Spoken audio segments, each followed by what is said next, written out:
آپ نے کئی ویڈیوز دیکھی ہوں گی، جہاز گراؤنڈ ہیں، آپ کو بے شمار جگہوں کے اوپر کسی اور ملک کا جہاز کسی اور ملک میں کئی دن کھڑا ہوا دکھائی دے گا۔ تو کیا ہوا؟ کتنا نقصان ہوا؟ امریکہ اور اسرائیل کی ایران کے خلاف جنگ نے عالمی ہوا بازی کی صنعت کو کورونا وائرس کی وبا کے بعد سب سے بڑے بحران میں ڈالا، اور اس بحران کی شدت کا اندازہ اس بات سے لگایا جا سکتا ہے کہ دنیا کی تقریباً ہر بڑی ایئر لائن کو اربوں ڈالر کے خسارے کا سامنا کرنا پڑا۔ کئی چھوٹی ایئر لائنز دیوالیہ ہونے والی ہیں، اور ہوائی سفر کا وہ ماڈل جو 2024 اور 25 میں ریکارڈ منافع کے ساتھ بحال ہوا تھا، وہ تباہی کی طرف جا پہنچا ہے۔ آپ سب پر سلامتی ہوں، میں یاسر رشید ہوں اور آپ دیکھ رہے ہیں سنو نیوز۔ ناظرین، یہ تباہی 1 مارچ 2026 کو اس وقت شروع ہوئی جب پہلے ایرانی میزائل خلیج فارس میں امریکی جنگی جہازوں کو نشانہ بنانے لگے، اور جوابی کارروائی میں امریکی اور اسرائیلی طیاروں نے ایران کے اندر گہرائی تک بمباری شروع کر دی۔ چند گھنٹوں کے اندر ایران، عراق، کویت، سعودی عرب، UAE، قطر، بحرین، عمان، اردن اور اسرائیل کی فضائی حدود کو جزوی یا مکمل طور پہ بند کر دیا گیا۔ یہ وہ فضائی راہداریاں تھیں جو یورپ سے جنوب مشرقی ایشیا، امریکہ سے بر صغیر اور افریقہ سے مشرق بعید تک ہزاروں پروازوں کے لیے زندگی کی شریانیں تھیں۔ ان کے بند ہوتے ہی دنیا بھر کے ایئرپورٹس پہ افراتفری پھیلی۔ دبئی انٹرنیشنل ایئرپورٹ، جو دنیا کا مصروف ترین ہوائی اڈہ ہے، جہاں روزانہ 3 لاکھ سے زائد مسافر آتے جاتے تھے، وہاں یکدم ہزاروں مسافر پھنس گئے۔ دوحہ کے حمد انٹرنیشنل ایئرپورٹ پہ قطر ایئر ویز کے طیاروں کی قطاریں لگ گئیں، جنہیں نہ تو اڑان بھرنے کی اجازت تھی اور نہ ہی واپس لوٹنے کا راستہ صاف تھا۔ خلیجی ایئر لائنز اس بحران کی سب سے بڑی شکار بنی۔ امارات ایئر لائن، جو دنیا کی سب سے بڑی بین الاقوامی ایئر لائن ہے، اسے سب سے زیادہ نقصان اٹھانا پڑا۔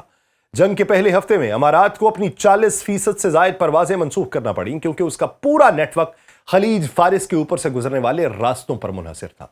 امارات کے CEO نے اندرونی طور پہ تسلیم کیا کہ کمپنی کو پہلے 30 دنوں میں تقریباً $2.5 ارب کا براہ راست نقصان ہوا، اور اگر جنگ 2 ماہ سے زائد جاری رہی تو یہ نقصان $10 ارب تک جائے گا۔ قطر ایئر ویز کی صورتحال اس سے بھی زیادہ تشویشناک ہے، کیونکہ قطر کی فضائی حدود بند تھیں، اور قطر ایئر ویز کو اپنے طیاروں کو ایران اور عراق کے اوپر سے گزرنے والے خطرناک راستوں سے ہٹانے کے لیے جنوب کی طرف سعودی عرب کے اوپر سے لمبا چکر لگانا پڑ رہا تھا، جس سے ہر پرواز میں 2 سے 3 گھنٹے کا اضافہ ہو رہا تھا، اور ایندھن کے اخراجات میں 40% تک اضافہ ہوا۔ قطر ایئر ویز کا تخمینہ نقصان پہلے ماہ میں $1.5 ارب سے زائد بتایا گیا۔ اتحاد ایئر ویز، جو پہلے سے مالی مشکلات کا شکار تھی، اس بحران نے اسے تقریباً تباہ کیا ہے۔ اتحاد نے اپنے بیڑے کا 50% گراؤنڈ کر دیا ہے، ہزاروں ملازمین کو بغیر تنخواہ کی چھٹی پر بھیجا ہے، اور ایکسپرٹس یہ کہتے ہیں کہ اگر جنگ 2 ماہ سے زائد جاری رہی تو اتحاد ایئر ویز تو نہیں بچ سکے گی۔ سعودیہ اور فلائناس جیسی سعودی ایئر لائنز کو بھی بھاری نقصان اٹھانا پڑا، کیونکہ سعودی عرب نے اپنی فضائی حدود کو مکمل طور پہ بند نہیں کیا تھا، لیکن انشورنس کمپنیز نے سعودی فضائی حدود سے گزرنے والی پروازوں کے لیے پریمیم میں 4 گنا اضافہ کر دیا۔ سعودیہ کا تخمینہ نقصان پہلے 3 ہفتوں میں $700 ملین سے زائد بتایا گیا۔ یورپی ایئر لائنز بھی اس بحران سے بری طرح متاثر ہوئی ہیں۔ جو لیفٹھانسا گروپ، جو یورپ کی سب سے بڑی ایئر لائن گروپ ہے، اس نے ایشیا اور آسٹریلیا جانے والی تمام پروازوں کو خلیج فارس کی بجائے ترکی اور مصر کے اوپر سے لمبا چکر لگانے کا فیصلہ کیا۔ اس چکر کی وجہ سے ہر پرواز میں اوسطاً 1.5 گھنٹے کا اضافہ ہوا، اور ایندھن کے اخراجات میں 25% اضافہ ہوا۔ اس نے اندازہ لگایا ہے کہ 4 ہفتوں میں اسے صرف ایندھن کے اضافی اخراجات میں $500 ملین سے زائد کا نقصان ہوا۔ برٹش ایئر ویز کی صورتحال اس سے بھی زیادہ سنگین ہے، کیونکہ اس کی زیادہ تر ایشیا اور آسٹریلیا جانے والی پروازیں خلیج فارس کے اوپر سے گزرتی ہیں، اور برٹش ایئر ویز نے اپنی 7% پروازیں مکمل طور پہ منسوخ کی، باقی پروازوں کے راستے بدلے، اور کمپنی اس کے اندرونی ذرائع یہ بتاتے ہیں کہ پہلے مہینے میں اسے £60 کروڑ سے زائد کا نقصان ہو چکا ہے۔ اور ایئر فرانس کے LM نے بھی اپنی ایشیا جانے والی بیشتر پروازیں منسوخ کر دی ہیں، اور صرف جنوبی افریقہ کے راستے لمبا چکر لگا کر بچی ہوئی پروازیں چلائیں۔ ایشیائی ایئر لائنز کو شاید سب سے زیادہ جغرافیائی مشکلات کا سامنا کرنا پڑا ہے۔ سنگاپور ایئر لائنز، جو اپنے راستوں کے لیے مشہور ہے، اس کو اپنی تمام یورپ جانے والی پروازوں کو خلیج فارس کی بجائے وسطی ایشیا اور روس کے اوپر سے لمبا چکر لگانا پڑا۔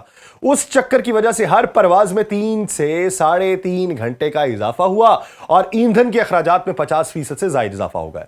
سنگاپور ایئر لائنز کا تخمینہ نقصان وہ 4 ہفتوں میں $800 ملین سے زائد ہے۔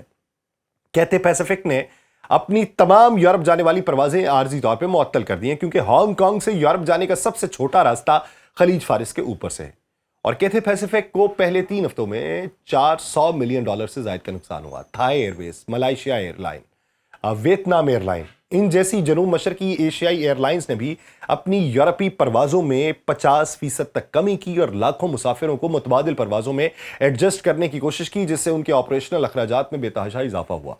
امریکی ایئر لائن اس بحران سے نسبتاً کم متاثر ہوئی کیونکہ ان کا زیادہ تر نیٹ ورک بحر اوقیانوس اور بحر الکاہل کے اوپر سے گزرتا ہے، لیکن پھر بھی Delta airline, United airline, American airlines کو بھی مشرق وسطیٰ اور جنوبی ایشیا جانے والی پروازیں منسوخ کرنا پڑی ہیں۔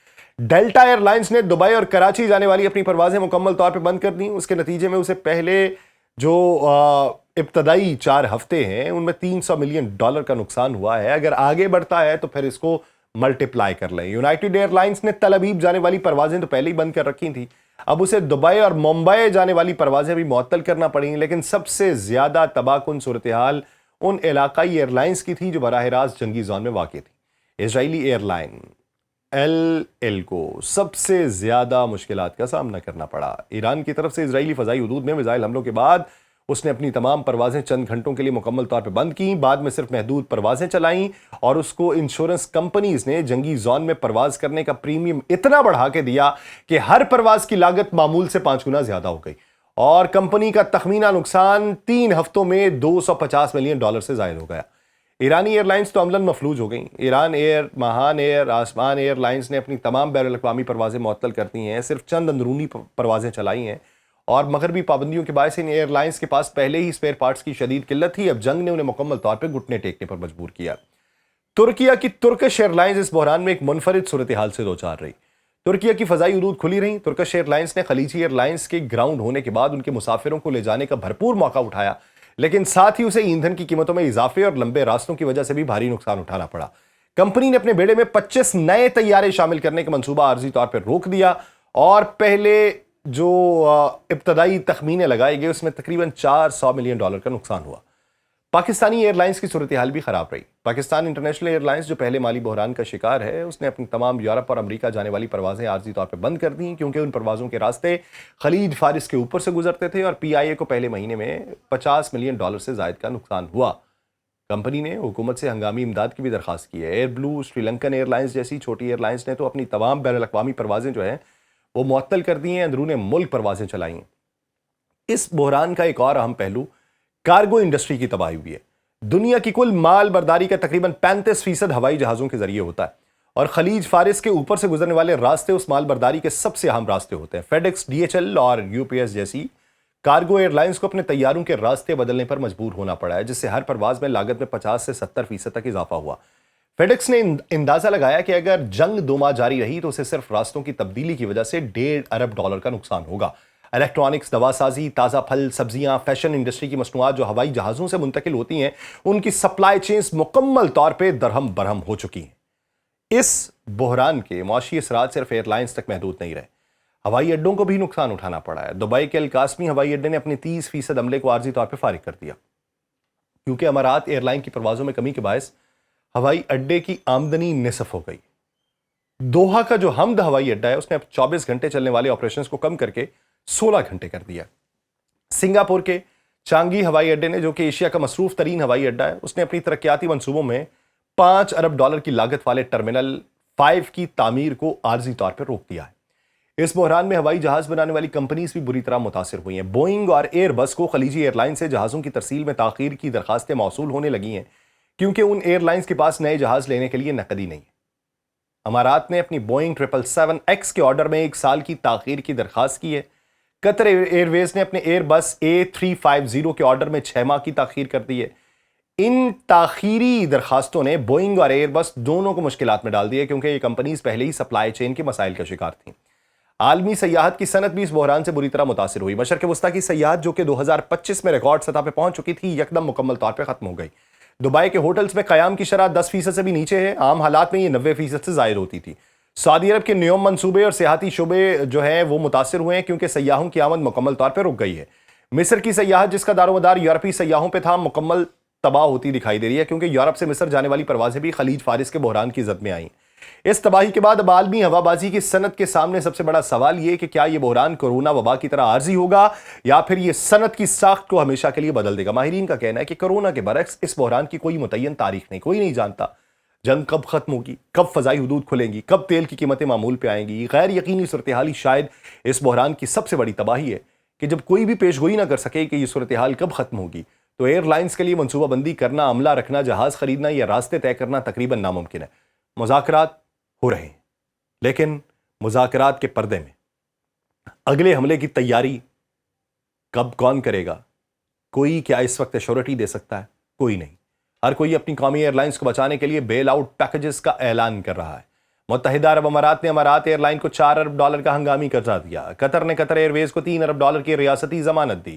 سعودی عرب نے سعودی اور فلائے نائس کو $2 ارب کی ہنگامی امداد دی۔ امریکہ نے اپنی ایئر لائنز کے لیے $5 ارب کا قرضہ پروگرام دوبارہ فعال کیا۔ یورپی یونین نے اپنی ایئر لائنز کے لیے $3 ارب کا پیکج منظور کیا، لیکن بیل آؤٹ پیکجز اس بات کی ضمانت نہیں دے سکتے کہ کوئی بڑی ایئر لائن دیوالیہ نہیں ہوگی۔